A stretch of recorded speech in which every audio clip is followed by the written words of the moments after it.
გამარჯობა მეგობრებო, მე ვარ სოფი. კეთილი იყოს თქვენი მოგზაურობა ჩემს YouTube-ის არხზე. დღევანდელი ვიდეო იქნება ძალიან სასარგებლო თქვენთვის, თუ გაინტერესებთ ინგლისური ენის გრამატიკა. რომ არ გამოგხსნათ ახალი ვიდეო გაკვეთილები, გამოიწერეთ არხი. ასევე მესტუმრეთ Instagram-ზე, იმიტომ რომ იქაც გიზიარებთ უამრავ სასარგებლო ინფორმაციას. ჩვენ კი დავიწყოთ. პირველ რიგში ვუპასუხოთ შეკითხვას: რა არის წინდებული?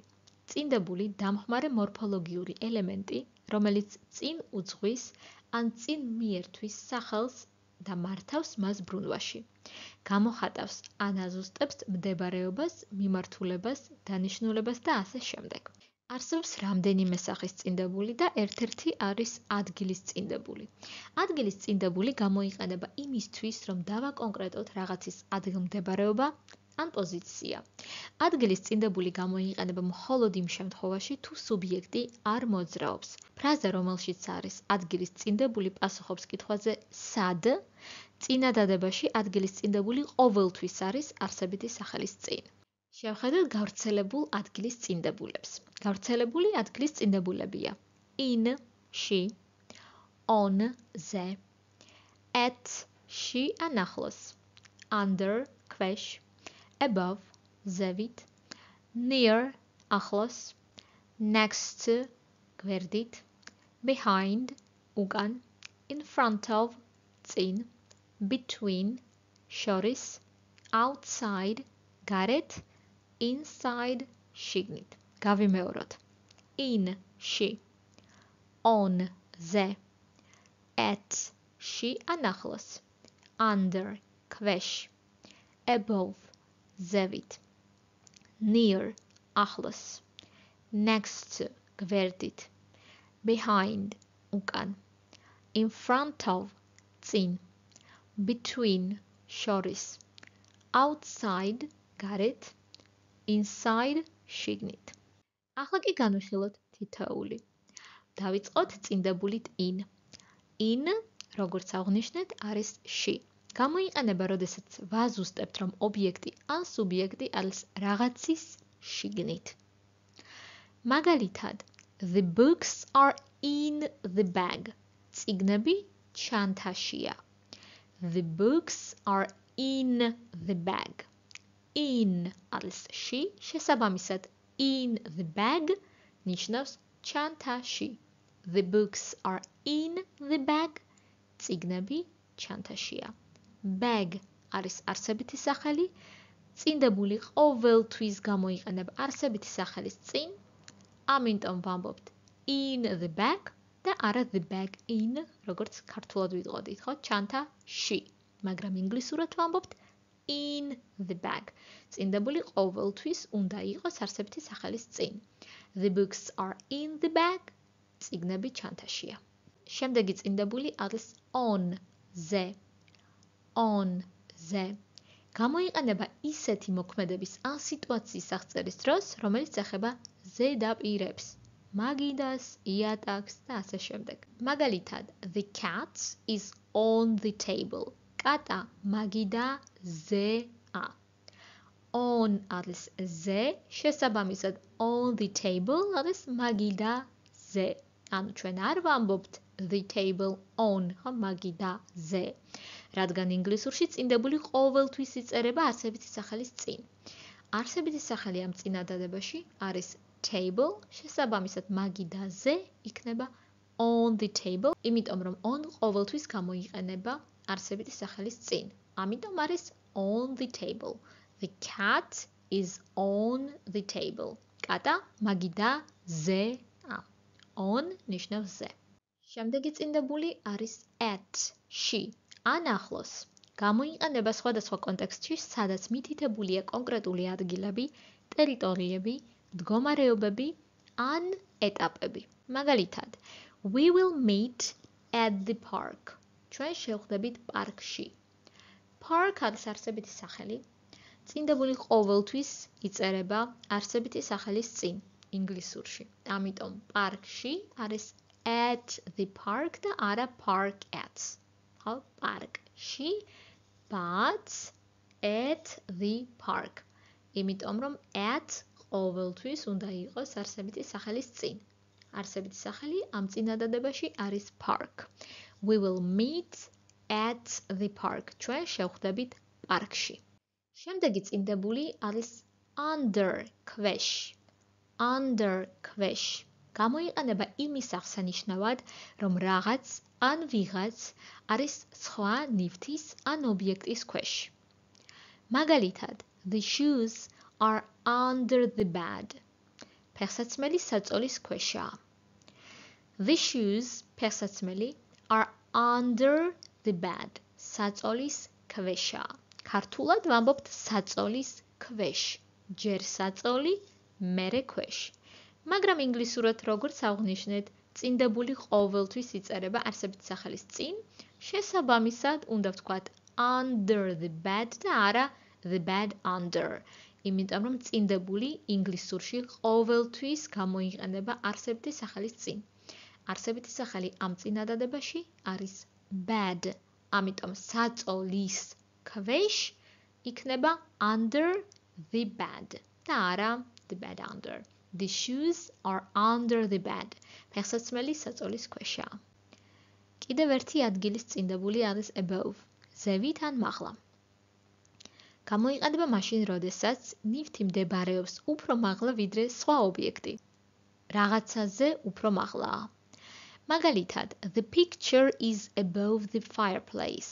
ქართული შემთხვევაში ჯერ ვამბობთ ბუხარი და მერე ვამბობთ ზემოთ, მაგრამ ინგლისური შემთხვევაში ჯერ ვამბობთ above და მერე ვამბობთ fireplace, იმიტომ რომ წინდებული ყოველთვის გამოიყენება არსებითი სახელის წინ. ამიტომ ქვია წინდებული.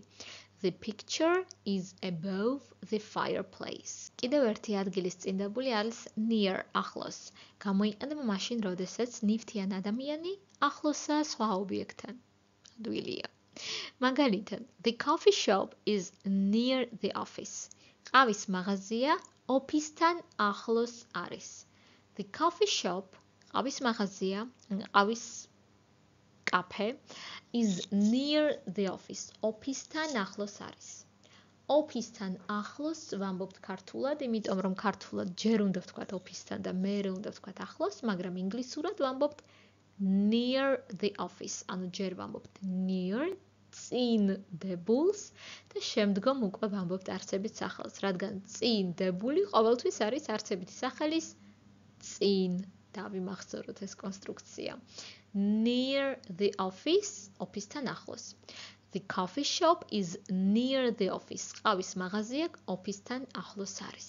კიდევ ერთი ადგილის წინდებული არის next to, გვერდით. Next to. გამოიყენება მაშინ, როდესაც ერთი ნივთი ან ადამიანი განლაგებულია მეორეს გვერდით ან ძალიან ახლოს. მაგალითად, the restaurant is next to the cinema. რესტორანი კინოთეატრის გვერდითაა. The restaurant, რესტორანი, is next to the cinema. კინოთეატრის გვერდითაა. ქართულად ვამბობთ კინოთეატრის გვერდით, ჯერ კინოთეატრი, მერე გვერდით, ინგლისურად ვამბობთ next to და მერე the cinema. იმიტომ რომ the cinema არის არსებითი სახელი, next to არის წინდებული. წინდებული ყოველთვის იწერება ან გამოიყენება საუბარში არსებითი სახელის წინ. კიდევ ერთი წინდებული არის behind, უკან. Behind, უკან. გამოიყენება მაშინ, როდესაც ერთი ნივთი ან ადამიანი მდებარეობს სხვა საგნის უკან. მაგალითად, the car is parked behind the house. მანქანა გაჩერებულია სახლის უკან. The car, მანქანა, is parked, გაჩერებულია behind the house. სახლის უკან. ქართულად ვამბობთ სახლის უკან, მაგრამ ინგლისურად ჯერ უნდა ვთქვათ უკან და მერე უნდა ვთქვათ სახლი. Behind the house.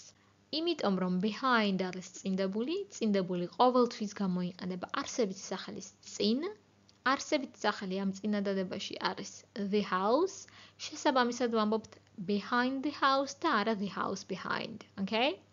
The car is parked behind the house. მანქანა გაჩერებულია სახლის უკან. კიდევ ერთი ადგილის წინდებული არის in front of, წინ. In front of. გამოიყენება მაშინ, როდესაც ერთი ნივთი ან ადამიანი მდებარეობს სხვა საგნის წინ. მაგალითად, there is a park in front of the library. ბიბლიოთეკის წინ არის პარკი. There is a park in front of the library. ბიბლიოთეკის წინ არის პარკი. ქართულად ვამბობთ ბიბლიოთეკის წინ. ჯერ ბიბლიოთეკის და მერე წინ. ინგლისურად ვამბობთ in front of და მერე the library. რატომ? იმიტომ რომ წინდებული ყოველთვის იწერება არსებითი სახელის წინ. არსებითი სახელი არის library, შესაბამისად ჯერ უნდა ვთქვათ in front of და მერე the library. ბიბლიოთეკის წინ იქნება in front of the library. There is a park in front of the library. ბიბლიოთეკის წინ არის პარკი. კიდევ ერთი ადგილის წინდებული არის between, შორის. Between. გამოიყენება მაშინ, როდესაც ნივთიან ადამიანი მდებარეობს ორი სხვადასხვა ობიექტის შორის. მაგალითად, the school is between the park and the hospital. სკოლა პარკსა და საავადმყოფოს შორის არის. The school, სკოლა, is between the park and the hospital. პარკსა და საავადმყოფოს შორის არის. ქართულად ვამბობთ პარკსა და საავადმყოფოს შორის, ანუ ჯერ ვამბობთ პარკი და საავადმყოფო და მერე შორის. და ინგლისურად ჯერ ვამბობთ between, იმიტომ რომ between არის წინდებული და წინდებული გამოიყენება როდის? სწორია, არსებითი სახელის წინ. ამიტომ ქვია წინდებული. ამიტომ ჯერ ვამბობთ between, წინდებული და მერე უნდა დავასახელოთ არსებითი სახელი ან სახელები როგორც ამ შემთხვევაში. ამ შემთხვევაში არსებითი სახელებია park and hospital. Between the park and the hospital. The school is between the park and the hospital. სკოლა პარკსა და საავადმყოფოს შორის არის. კიდევ ერთი ადგილის წინდებული არის outside, გარეთ. Outside. გამოიყენება მაშინ, როდესაც ობიექტი მდებარეობს შენობის ან ნებისმიერ სივრცის გარეთ. მაგალითად, the dog is playing outside in the yard. ძაღლი გარეთ ეზოში თამაშობს. The dog, ძაღლი, is playing outside in the yard. გარეთ ეზოში თამაშობს. Yard არის ეზო. Outside გარეთ, outside in the yard, გარეთ ეზოში. და ბოლო წინდებული არის inside, შიგნით. Inside, შიგნით. გამოიყენება მაშინ, როდესაც ობიექტი მდებარეობს კონკრეტული სივრცის, ოთახის ან შენობის შიგნით. მაგალითად, the children are playing inside the house. ბავშვები სახლში თამაშობენ. ანუ გარეთ არ არიან. სახლში, სახლის შიგნით თამაშობენ. The children are playing inside the house. ბავშვები სახლში თამაშობენ. სულ ეგ იყო. იმედი ეს ვიდეო იყო თქვენთვის სასარგებლო და ბევრი რამ ისწავლეთ. თუ ასე მოიწონთ ეს ვიდეო. ამით ძალიან გამახარებთ. მე კი გამშვიდობებით ულამაზეს დღეს გისურვებთ დროებით.